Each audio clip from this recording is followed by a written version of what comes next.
आप लोग जरूर से इस वीडियो को पूरा देखिएगा। बहुत सारे बच्चे हैं जो बोल रहे हैं भैया मेरे 400 आ रहे हैं, 380 आ रहे हैं, मेरा इंडिया का एग्जाम क्लियर क्यों नहीं हुआ, या फिर भैया मेरे साथ ही ऐसा क्यों होता है, मैंने इतनी ज्यादा मेहनत की थी फिर भी इंडिया का एग्जाम क्लियर नहीं हो पाया। बहुत सारे ऐसे बच्चे हैं जो बोल रहे थे भैया मेरा इंडिया का एग्जाम क्लियर हो गया, फ्री एसएसबी मेंटरशिप भैया कैसे ज्वाइन करनी है। तो हर एक चीज का आप लोगों को जवाब मिलेगा, बस आप लोग इस वीडियो को पूरी देखिएगा।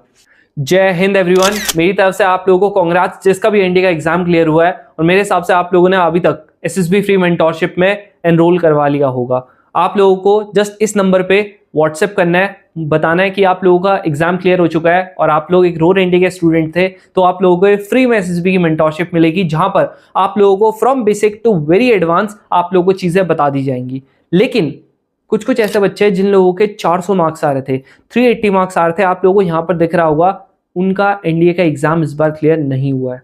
तो भैया कट ऑफ क्या गई थी यार? देखो एक चीज मैं आपको बताता हूं, 2-3 रीजन हो सकते हैं कि आप लोगों का क्यों ऐसा हुआ है कि आप लोगों के 400 मार्क्स आ रहे थे, स्टिल आप लोग अपना इंडिया का एग्जाम क्लियर नहीं कर पा रहे। देखो पहली चीज है, आप लोगों की मैथ्स की कट ऑफ क्लियर नहीं हुई है, यानी कि मैथ्स में आप लोगों के 75 मार्क्स नहीं आए हैं। ये सबसे बड़ा रीजन है कि आप लोगों के इतने ज्यादा मार्क्स आने के बावजूद भी आप लोगों का इंडिया का एग्जाम क्लियर नहीं हुआ। दूसरी चीज है, आप लोगों के मैथ्स की भी कट ऑफ क्लियर हुई है और आप लोगों के जीएटी की भी कट ऑफ क्लियर हुई है और आप लोगों के 350-400 मार्क्स आ रहे हैं।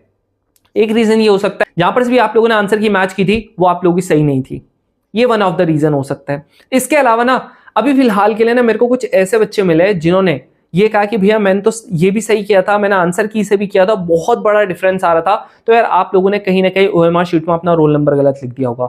बट एक और जो मेरे को चीजें लगती है, अभी रिसेंटली ये बैच वाले बच्चों के ही साथ हुआ है, 400 मार्क्स आ रहे हैं, 350 मार्क्स आ रहे हैं, 380 मार्क्स आ रहे हैं, यानी कि इतनी तो मेरे को पता है कट ऑफ तो बिल्कुल नहीं गई है, फिर भी इनका इंडिया का एग्जाम क्लियर क्यों नहीं हुआ। यार मेरे को कहीं ना कहीं ऐसा लगता है ना, ये अभी फिलहाल के लिए ना, ये लास्ट टाइम भी हुआ था और इस बार भी हो रहा है, यूपीएससी में कहीं ना कहीं या तो देखो आपके जो जहां पर आपका सेंटर पड़ा था वहां पर कहीं ना कहीं फ्लॉ था, या फिर आप लोगों का यूपीएससी का जनरली ये चीजें नहीं होती है, बट कहीं ना कहीं जो आप लोगों का सेंटर था ना कहीं वहां के जो टीचर्स हैं उनसे आपकी मिस्टेक हो सकती है। ये बहुत बड़ा क्लेम है, मेरे को पता है जो मैं बोलने जा रहा हूं, बट मैंने लास्ट टाइम ये चीज ऑब्जर्व किया था और इस टाइम तो ये थोड़ा ज्यादा हुआ है। आप खुद इमेजिन करो, जिसने पूरे 5 से 6 महीने तक अच्छे से पढ़ाई की होगी, लेकिन स्टिल अगर उसका इंडिया का एग्जाम क्लियर नहीं होता है, उसने 2 अटेम्प्ट दे दिए, 3 अटेम्प्ट दे दिए, उसका इंडिया का एग्जाम क्लियर नहीं हुआ है, इस बार 400 मार्क्स आए थे, कहीं ना कहीं तो यार दिक्कत है ना, कहीं ना कहीं तो दिक्कत है। अब एक दूसरा केस क्या हो सकता है कि जिस बच्चे का इस बार इंडिया का एग्जाम क्लियर नहीं हुआ है, उसके 300 मार्क्स आ रहे थे या 290 आ रहे थे, मुझे पता है बहुत ज्यादा बुरा लग रहा होगा आपको भी, मुझे पता है आप लोगों को ऐसा लग रहा होगा यार सारे के सारे तो देखो अभी तक मेरे साथ पढ़ते थे, अब ये मेरे से आगे चले गए। देखो यार अब आपको ना थोड़ा सा एनालाइज करना पड़ेगा, आप लोगों को ये देखना पड़ेगा। बाकी आप लोगों को ये रिजल्ट्स दिख रहे होंगे कि भैया सिलेक्शन कितना आया, इससे इतना आया, आप लोगों को बेसिकली टाइटल में दिख गया होगा कि एग्जैक्टली में कितने सिलेक्शन हुए थे। यहाँ पर आप लोगों के एडमिट कार्ड्स हैं। अभी इसके बाद मुझे पता है इस वीडियो के आने के बाद कम से कम मेरे को 100-200 मैसेजेस और आएंगे, मुझे पता है लास्ट टाइम भी ऐसी हुआ था। तो आप लोगों का उनको मैं फ्री मेंटरशिप में आप लोगों का डाल दूंगा, बाकी मैं आपको टेलीग्राम में इन्फॉर्म कर दूंगा। तो ये चीज खुद सोचो ना यार, आप लोगों का अगर इस बार इंडिया का एग्जाम नहीं क्लियर हुआ है तो क्यों नहीं हुआ? क्या आप लोगों ने सही से नहीं पढ़ा था? क्या जहां से आप लोग पढ़ रहे थे वहां से आपको समझ में आ रहा था कि नहीं आ रहा था? बहुत सारे ऐसे बच्चे जो कहते हैं भैया मेरी मैथ्स की कट ऑफ क्लियर नहीं हुई, मेरे जीएटी में 400 मार्क्स आ रहे हैं, तो करो ना मैथ्स पे फोकस करो। आप लोगों को जो चीजें हम लोगों ने बता रखी है उस पे करो अच्छे से फोकस। आपको भी पता है इस बार आप लोगों का पीएनसी प्रोबेबिलिटी बढ़िया तरीके से क्वेश्चंस आ रखे थे, आप ही नहीं कर पाए उसको। एनालाइज करो थोड़ा सा। आप लोगों को अगर आपको एकदम सेफ स्कोर लाना है, आप 400 मार्क्स लाओ। जहां आप लोगों के जीएटी में सिर्फ 400 मार्क्स आ रहे हैं, आप उसको एक काम करो ना 300 ला दो, मैथ्स में 100 मार्क्स ला लो ना, तब भी तो 400 बन रहे हैं, आपका इंडिया का एग्जाम क्लियर होगा और आप मेरिट आउट भी नहीं होगे। तो जो आपको ये बोलते हैं ना कि ऐसा कर लो वैसा कर लो, ये कर लो वो कर लो, प्लीज आपको कोई कितना ही बोले ना कि ऐसा वैसा कर लो, जीएटी में बहुत अच्छा स्कोर आता है, मैं मानता हूं बिल्कुल जीएटी में बढ़िया स्कोर आता है, बट अनलेस आप मैथ्स की कट ऑफ ही क्लियर नहीं करोगे कैसे चलेगा बताओ? आपके साथ आपका कंपटीशन तो देखो ना, आपका कंपटीशन जेई वाले बच्चे हैं, क्योंकि वो लोग भी इंडिया का एग्जाम भर रहे हैं। अब खुद सोचो जब उनके साथ कंपटीशन है, उनका कभी उन लोगों का मैथ्स की कट ऑफ की दिक्कत नहीं आती है। उन लोगों ने अगर उन्होंने जीएटी में 250 मार्क्स भी कर लिया ना, सिर्फ 250 बोल रहा हूं, उनका काम बन गया। समझ रहे हो? मैक्सिमम बच्चे जो मेरिट आउट हो रहे हैं ना वो यही वाले बच्चे हैं। तो आप बोलोगे भैया इसका सोल्यूशन क्या है? देखो सोल्यूशन आपके दो हैं। या तो देखो आपने अभी तक सेल्फ स्टडी कर रहे थे और नहीं निकल रहा ना, मत करो अब सेल्फ स्टडी। मुझे पता है आप बहुत ज़्यादा डिस्ट्रैक्ट हो रहे हो। अब तुम बोलते हो भैया मैंने आज तक कभी सही से प्रिपरेशन ही नहीं की, तो आप करो प्लीज, सही से प्रिपरेशन करो। मैं तुम्हें एक चीज बताता हूं, जब आप फर्स्ट अटेम्प्ट अपना दे रहे होते हो ना, अपना पहली बार जब एनडीए का एग्जाम क्लियर कर रहे होते हो ना, उस टाइम आपको अपना 200% लगाना पड़ेगा। सेकंड टाइम में आप लोगों को सिर्फ अपना 50-60% लगाना पड़ेगा। फर्स्ट अटेम्प्ट में जब आप अपना इंडिया का एग्जाम क्लियर करोगे, उस टाइम पे आप लोगों को 200% अपनी मेहनत करनी पड़ेगी। सोचो कितनी ज्यादा है, 3 से 4 गुना मेहनत आप लोगों को करनी पड़ेगी। समझ रहे हो? अब आप खुद सोचो ना कि जब इतनी मेहनत करनी पड़ेगी तो आप लोगों के जो एफर्ट्स होंगे वो किस लेवल के होनी चाहिए। आ रहा समझ में? तो ये आप लोगों को समझना पड़ेगा यार। जैसा अभी मैं आपको एग्जांपल देता हूं, कौन थे बैक टू बैक 3 टाइम्स उसने अपना इंडिया का एग्जाम क्लियर किया।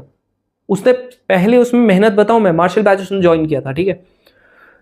उसके पास ना सिर्फ एक फोन था, तो रात को ना रिकॉर्डेड क्लासेस लेता था। हमारी 7:30 से क्लासेस होती है स्टार्ट, वो पूरे का पूरी लाइव नहीं ले पाता था, वो रिकॉर्डेड लेता था और सुबह से पहले वो फिनिश करके हम लोगों को मैसेज कर देता भैया डन। सोचो इतनी डेडिकेशन चाहिए। फिर उसके बाद उसका बाकी का 2 अटेम्प्ट्स भी हो गया बढ़िया तरीके से NDA exam clear. Last time Sahil था, आपने देखा था, ही got recommended from 34 SSB Allahabad, मतलब किलर बोर्ड है, फिर भी वो रिकमेंड हुआ। इस बार भी एनडीए का एग्जाम क्लियर हो गया और अच्छे स्कोर से। अब आप बोल रहे होंगे भैया एक अनुराग भी तो था जिसकी आप बार बार बातें करते हो, उसका यार मेडिकल था उस टाइम पे, तो he was unable to give his NDA exam. समझ रहे हो ना? तो स्टोरीज बहुत सारी हैं, आपको करना पड़ेगा। देखो बाकी को तो निकलेंगे एग्जाम, जो मेहनत कर रहा है उसके एग्जाम निकलेंगे, लेकिन आप क्या कर रहे हो डिपेंड उस पर करता है। तो आप लोगों से मैं यही बोलूंगा, अच्छे से बैठो, एनालाइज करो कि आपने क्या गलती की थी, और ये सोचो कि अगर मेरी ये गलती थी तो ये मेरी गलती थी या जहां से मैं पढ़ रहा हूं वहां की गलती थी। मैं आप लोगों को एक सजेशन दूंगा एज अ बड़े भाई की तरह, हमेशा अपनी गलती निकालना। आप लोग हमेशा अपनी गलती इसीलिए निकालना सो दैट कि आप अपने पे काम कर सको। अदरवाइज ना दूसरे चीजों पे रोने वाले बहुत हैं, दूसरी गलती निकालने वाले बहुत हैं। आपको थोड़ा सा डिफरेंटली सोचना है। तो मैं उम्मीद करूंगा अगर आपका एक भी अटेम्प्ट बचा है ना, अगली बार मुझे तुम लोग मैसेज करोगे भैया इस बार एनडीए का एग्जाम क्लियर हो रहा है, क्योंकि मैं चाहता हूं यार, लिटरली मैं दिल से चाहता हूं कि आपका एनडीए का एग्जाम निकले यार। और तुम लोग बोल रहे थे मेरे को भैया भैया हम लोग ना वो मार्शल बैच अफोर्ड नहीं कर सकते एक रिकॉर्डेड वाला, उस पर भी मैं ना थोड़ा सा काम कर रहा हूँ अभी। आप लोगों को आज शाम तक एक वीडियो आ जाएगी या कल तक आ जाएगी, तो वहां पर मैं आप लोगों का एक ओपिनियन में ले लूंगा। और बताओ ना क्या करूं मैं तुम्हारे लिए, यूट्यूब पे फ्री में कंटेंट प्रोवाइड कर रहे हैं, इसके अलावा टेस्ट मैं आप लोगों को दे ही रहा हूँ। और बताओ आपके लिए क्या करना है। तो यहाँ पर यार जिस तरीके से हम लोग एफर्ट्स मार रहे हैं ना, वी वांट, ऐसा नहीं है हम लोगों को रिजल्ट नहीं मिल रहे, इतने सारे आप लोगों को अभी रिजल्ट दिखे, ये जस्ट आप लोगों के एफर्ट्स ही हैं। चाहे मार्शल बैच हो चाहे हमारा एकलव्य बैच हो यूट्यूब का, दोनों के कंबाइंड एफर्ट्स हैं यार। जितना मैं अगर आप लोगों का 20%, 30%, 40% लगा रहा हूं, आपको भी अपना 50, 60, 70% लगाना पड़ेगा। जब दोनों तरफ से चीजें होंगी तभी आप लोगों का इंडिया का एग्जाम क्लियर हो पाएगा। ठीक है, बाकी यार देखो इस बार इतने का एग्जाम क्लियर हुआ है, अगली बार भी इतनों का एग्जाम क्लियर होगा, लेकिन क्या आपका नाम उनमें आता है कि नहीं आता है ये आप पे करेगा डिपेंड। तो बस एज अ बड़े भाई की तरह यही बोलना चाहूंगा, एफर्ट्स लगाओ यार, गिव अप मत करो। कल मेरे को इतना बढ़िया लगा ना जब मेरे को वंश, जो एनडीए 125 का मार्शल बैच का स्टूडेंट था, उसने मेरे को मैसेज किया भैया कह रहा है इस बार एनडीए का एग्जाम क्लियर हो गया। अब उसने कोई बैच नहीं लिया था, उसके बाद उसने उसी की रिकॉर्डेड देखी थी। इतना ज़्यादा खुशी हुई ना कि भले उसका पहली बार में एग्जाम क्लियर नहीं हुआ but he didn't give up, उसके बाद उसने वापस से कम बैक किया। तो ये होता है यार जब आप लोगों का सेटबैक लगता है सबको, बट उसके बाद जो कम बैक होना चाहिए ना, दैट शुड बी लेजेंडरी यार। जैसे सानिध्य है, उसने अपने सेकंड एग्जाम में इंडिया का एग्जाम क्लियर किया, उसके बाद फर्स्ट अटेम्प्ट में एसएसबी क्लियर कर ली। अमन है, उसने 5th अटेम्प्ट में अपना इंडिया का एग्जाम क्लियर किया, फर्स्ट अटेम्प्ट में एसएसबी क्लियर कर ली। मायरा है, 12th के बाद सेकंड अटेम्प्ट में अपने इंडिया का एग्जाम क्लियर किया, गॉट रिकमेंडेड।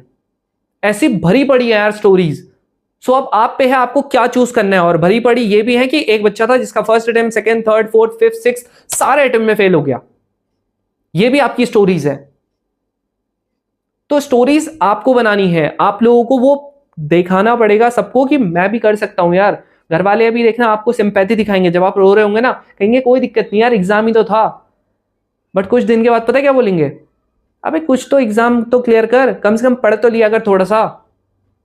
और मेरे हिसाब से सारे के सारे एग्री कर रहे होंगे, अगर नहीं कर रहे एग्री तो बताना यार जरूर से।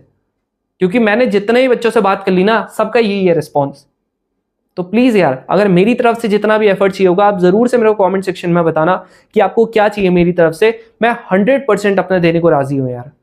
लास्ट टाइम भी आपने देखा था, अभी NDA 225 में जब हम लोग क्लासेस ले रहे थे, गला पूरा चोक्ड था यार, स्टिल आप लोगों के लिए वीडियोस बना रहा था, क्योंकि मैं चाहता हूं यार, मुझे पता था जिस दिन रिजल्ट आएगा, जितने मेरे को पॉजिटिव मैसेजेस नहीं आएंगे, उससे 5 से 6 गुना मेरे को नेगेटिव मैसेजेस आएंगे। नेगेटिव का मतलब मेरा इंडिया का एग्जाम क्लियर नहीं हुआ, भैया मेरे साथ ही ऐसा क्यों होता है? भाई तो आपके साथ ही होगा ऐसा, क्योंकि आप ही नहीं पढ़ रहे हो। ठीक है, ये रियलिटी थी। मेरे हिसाब से आप लोगों को थोड़ा सा हिट की होगी यार, अंदर से हिट की होगी। कोई ना, अगर आप लोगों को रोना है आप रो लो, बट उसके बाद यार लग जाओ यार वापस से काम पे। अगले 6 महीने with full dedication, with full जोश। कोई आप लोगों को मोटिवेट करने नहीं आएगा। मोटिवेशन यहां से आना चाहिए कि मेरे को जाना है वहां अकेडमी में, तो मोटिवेशन आपके अंदर से आना चाहिए। ठीक है, तो मोटिवेशन अंदर से आना चाहिए, कोई आप लोगों को मोटिवेट करने नहीं आएगा। तो मेरी ये पूरी बात सुनने के लिए धन्यवाद। मैं उम्मीद करूंगा नेक्स्ट टाइम आप लोग और अच्छा करोगे।